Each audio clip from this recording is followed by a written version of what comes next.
Hey, I'm Liz from No Trace. Every year at Christmas time, I make each of my daughters a homemade bag, and this past year I made them each a homemade tote bag. And I had no idea how popular a simple tote bag would be with my kiddos. They use it to carry overflow school supplies, they take it to the beach, they take it on sleepovers and play dates, they take it shopping. It's a great project. This is super easy. I call this design my very simple tote, and if you're enjoying this video so far, go ahead and give it a thumbs up and subscribe to my channel, and you'll get notified about all of our new videos. We put out a new video every single week. So let's make a bag.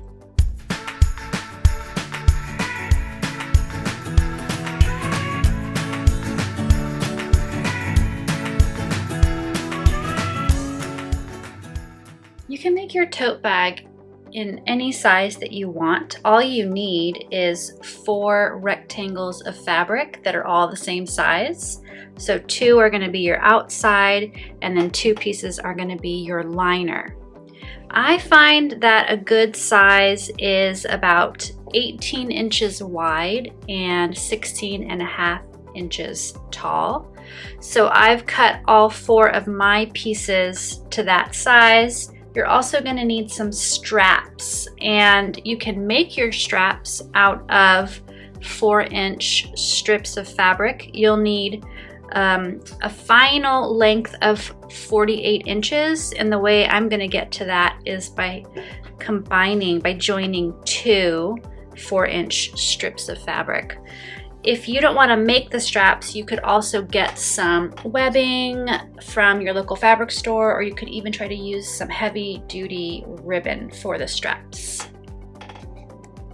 If you want to add a pocket to your tote bag, you'll need a little extra fabric to make that. And when you cut your panels to the dimensions that I suggested, you'll be left with a good size scrap of fabric that would make a pocket. But for this really simple line tote tutorial, I'm going to leave the pocket off and just show you the very basics. So the very first step to making your tote bag is to get your 2 outer pieces of fabric. This is a really cool dragon print that I got from, I think I got it from Cloud9 Fabrics. And put these outer pieces with the right sides facing each other. And then we're just going to pin around 3 sides. So I've put a few pins on these 3 sides, and in the next step I'm going to go ahead and stitch these 3 sides together using a 1/2 inch seam allowance. And I like to bump my stitch length up to about a 3.0 when I'm sewing in general. Make sure to do a little back stitch at the start and the stop, and then just go all the way around.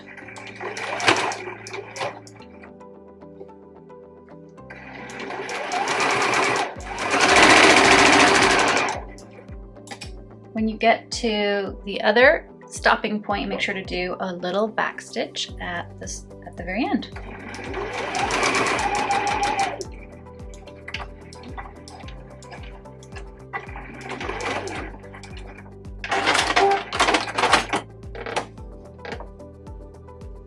Just like that. So once you've sewn up all 3 sides, we are next going to box the corners, and what we're going to do is cut out a 2-inch square from each of these bottom corners. Now I've made a little 2-inch square piece of paper because I do this a lot, but you can also take a ruler. This is a quilting ruler, and just put the 2-inch square right on the corner of your bag. You could put it on the seam, or you can put it on the actual corner of the fabric. It doesn't really make a difference in how much depth your bag is going to have. So I'm going to use a piece of tailor's chalk, but you could use a pencil or a pen, and just go ahead and mark out this 2-inch square from each of these bottom corners. And tailor's chalk doesn't get as close to the ruler as, say, a pencil or a pen. So when I go to cut it, I'm actually going to cut just to the inside of the line that I made. So rather than following the line, I'm going to cut just to the inside of that line because it wasn't quite on the ruler. So we're just going to cut that out and repeat it on this side. And you can set these little squares aside for some future project.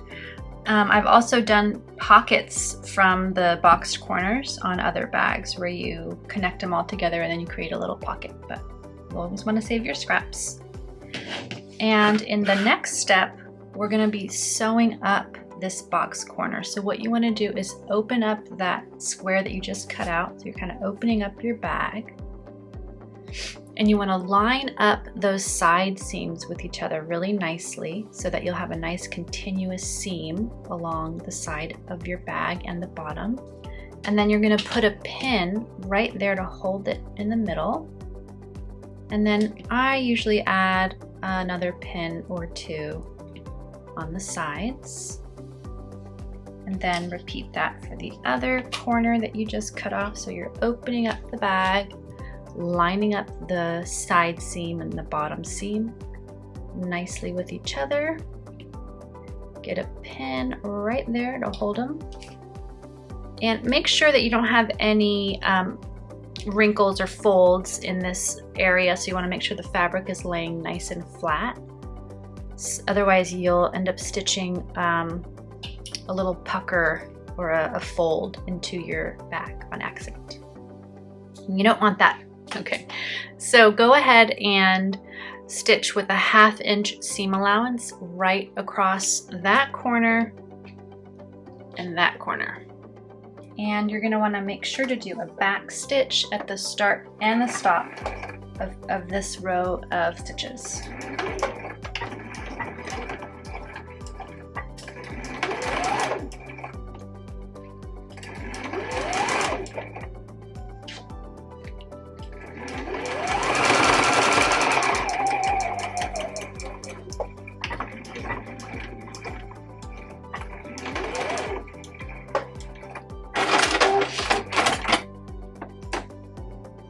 Okay, and then just repeat that on the other corner.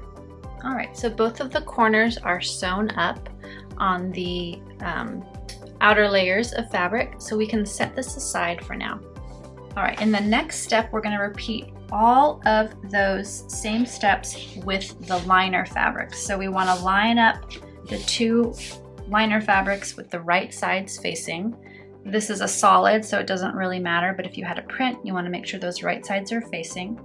And one thing that I want to point out is that if you wanted to add a pocket to the inside of your bag, you would do that here before you sewed them together. So like I said, I'm not doing a pocket because I'm keeping this very simple, but it is really easy to add a pocket. You just sew a pocket onto one of the right sides of the liner, and I usually like to make sure it's right at the center and about 4 inches from the top edge is where I would put a pocket if I was going to do a pocket on this bag, but we're skipping that step.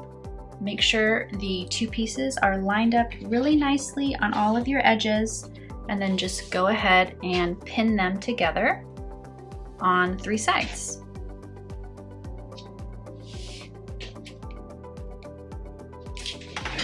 And once you have enough pins for your comfort level, go ahead and bring it over to your machine with the presser foot down, and we're going to stitch around those 3 sides, making sure to do a back stitch at the start and the stop.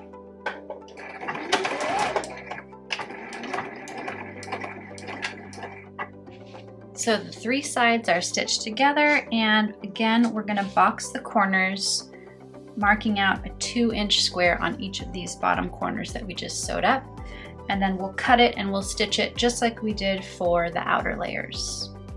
So these corners have also been boxed and sewn up, so we can set this piece aside for now too. In the bag is to make the straps, and we are using 2 pieces of fabric that are 4 inches wide and the full length of the fabric, so they're about 40 inches or so long. What we need is 48 inches of length because we want 2 straps that are 24 inches. So we're going to join these strips together to get a long enough strap. And the way I like to join them is to place one strap perpendicular on the other strap, and then I'm going to stitch diagonally right here, and that'll eliminate a big bulky section on the strap. So when we stitch it diagonally, we'll have a nice continuous piece like that when we're done. So I'm going to go ahead and sew these together. And you'll want to make sure to do a back stitch as always.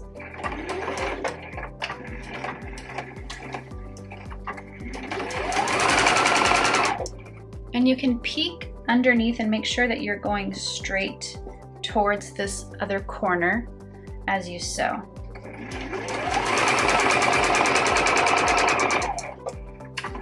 And back stitch. And then just make sure that it came out correctly. And when you're sure that it did, you can cut off this bulky part here. And again, I'll save these little scraps for some other future project. So just set those aside. So once our pieces are joined, we're ready to iron the fabric to create the straps. And the way I like to do this is to fold it over in half lengthwise and press it with the iron. And just go all the way down, folding it over in half and pressing it with the iron. And when you get to the seam that you created, forgot to mention, you probably want to press that seam open just so that you minimize the bulk on your strap. So press that seam open and then just keep going all the way down. So when the whole thing is ironed in half, you are going to open it back up again and fold the edges in towards that center crease, and then fold it again and press. So it's been folded in half, and now we're basically folding it into quarters and folding it over to make the strap. And the strap will end up being about 1 inch. So do that all the way down the strap. Some people will press in this position and then fold and press again. I find that it's fine if I'm gonna be sewing this right away. It's fine to just press it, fold it in, and then press it once instead of folding it, pressing it, folding it, pressing it again. But do what works for you in terms of the folding and the pressing and the order that you do it.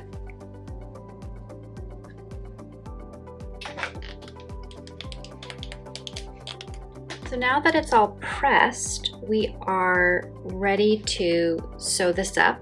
I did want to make one point though. We only need 48 inches of strapping.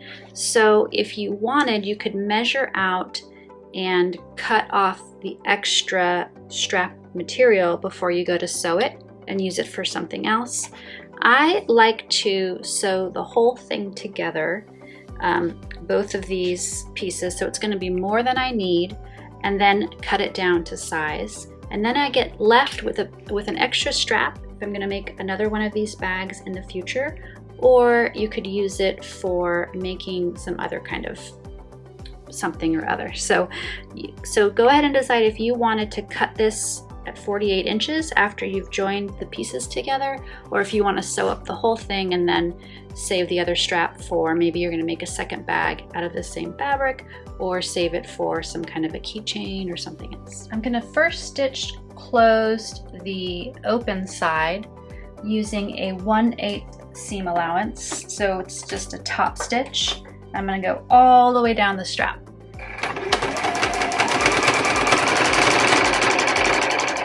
And then once this row of stitches is done, I'm going to come over and stitch up the other side.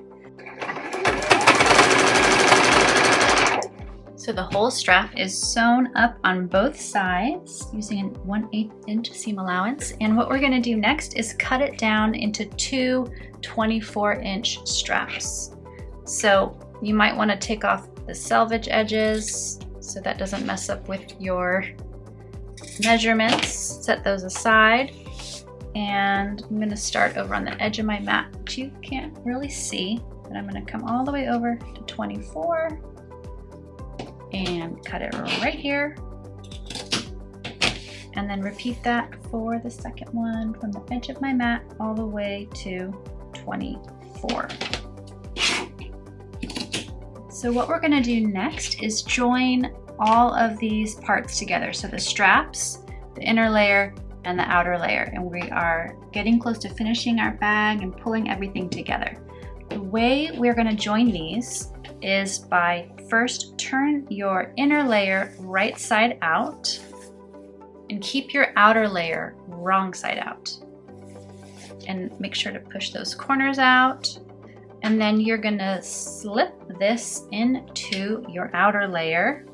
And you want to get those corners down into their corresponding corners so that the bag is going to be lined up nicely on both sides.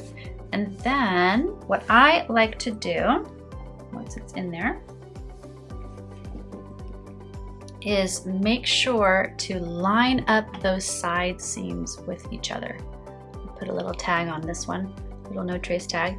So find your side seams and go ahead and line those up with one another and get a pin and pin it right there. And repeat that for the other side seam. Make sure that they are lined up nicely with each other, and then go ahead and grab a pin and put it in.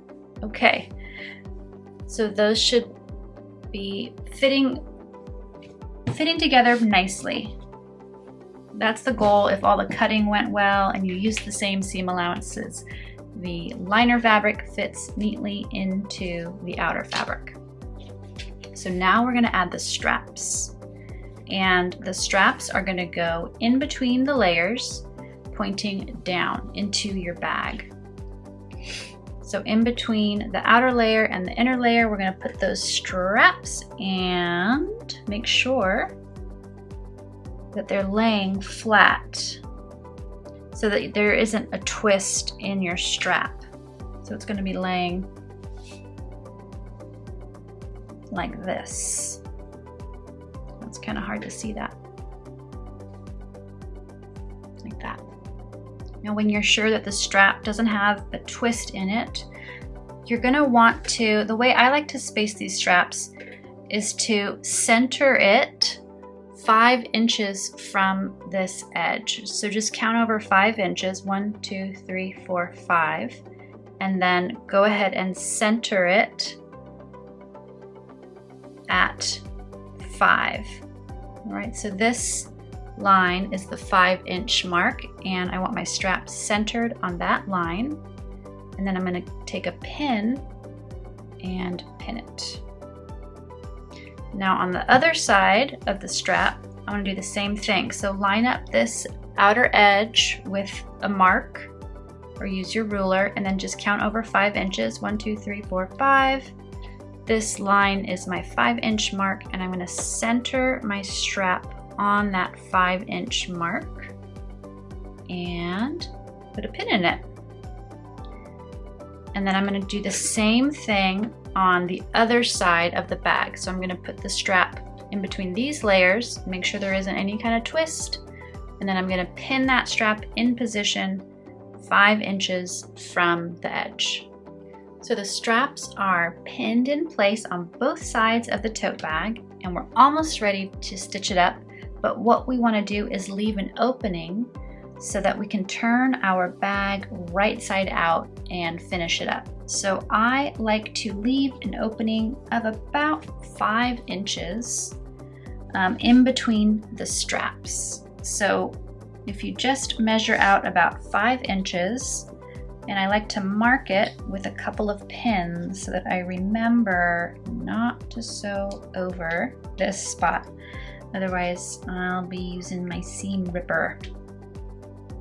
Okay, so this section we're gonna leave open for turning our bag right side out.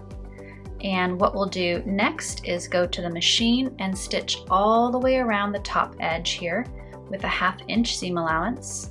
And when we sew over the straps, I'm going to reinforce that by stitching it a few times. So I'm going to go over it, back and over it one more time so that the straps don't want to slide out of the bag with any kind of weight in the bag. So I'm starting just past those double pins that I put in to mark the area that I want to leave open.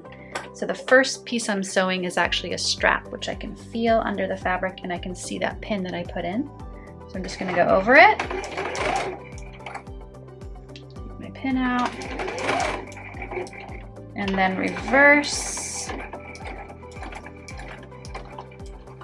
and then over it again,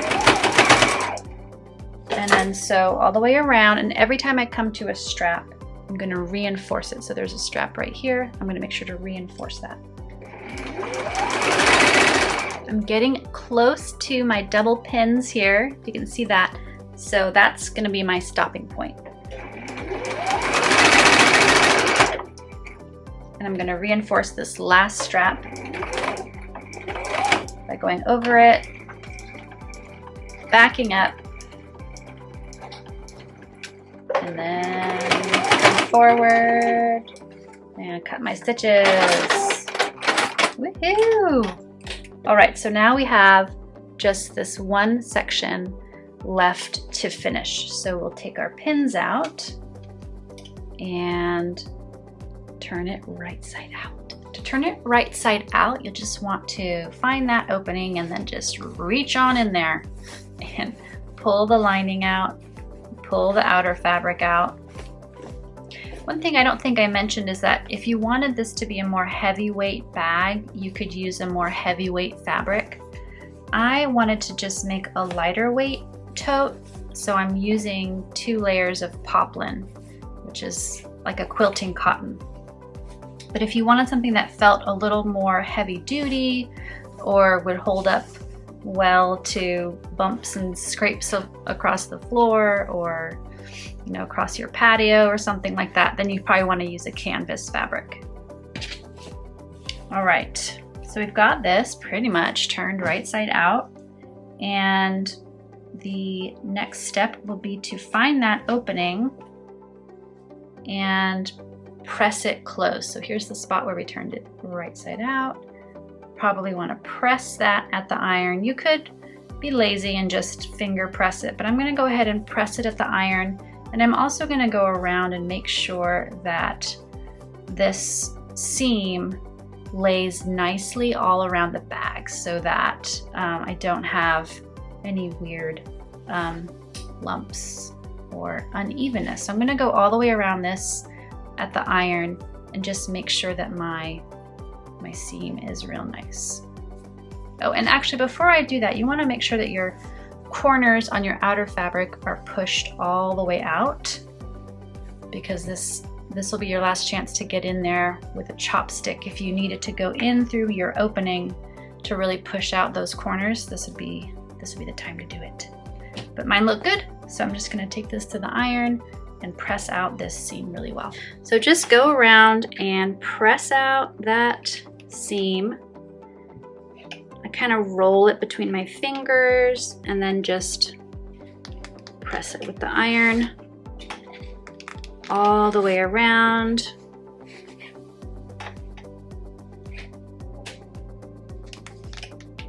And when I get to that opening, you want to make sure that it's folded neatly before you press it. I always like to start my top stitches somewhere on the side of the bag so it's a little bit less noticeable, rather than right smack in the middle of the bag. And we're going to stitch around with a 1/8 inch seam allowance, just like we did with the straps. And I don't do a back stitch at the beginning of this row of stitches because I'm going to come back around to that starting point. And when I come back around, I'm going to go over that starting point again and then do back stitches at that point. And that just reduces the number of visible stitches on the outside of our tote. When you get to your open spot, like I'm right there right now, make sure that you have those edges lined up nicely with each other before you stitch them closed. So now I'm right back to where I started. So I'm just gonna go over my original row of stitches with a couple of new stitches. And then I'm gonna back stitch just a little bit and cut the threads. And the top stitching is all done. The very last step to your tote bag is to go around and trim off any loose threads that are poking through. The bag is done! I'm gonna link to more videos. I have more tutorials on how to make other kinds of bags, so I'll link to those right here and go ahead and check them out.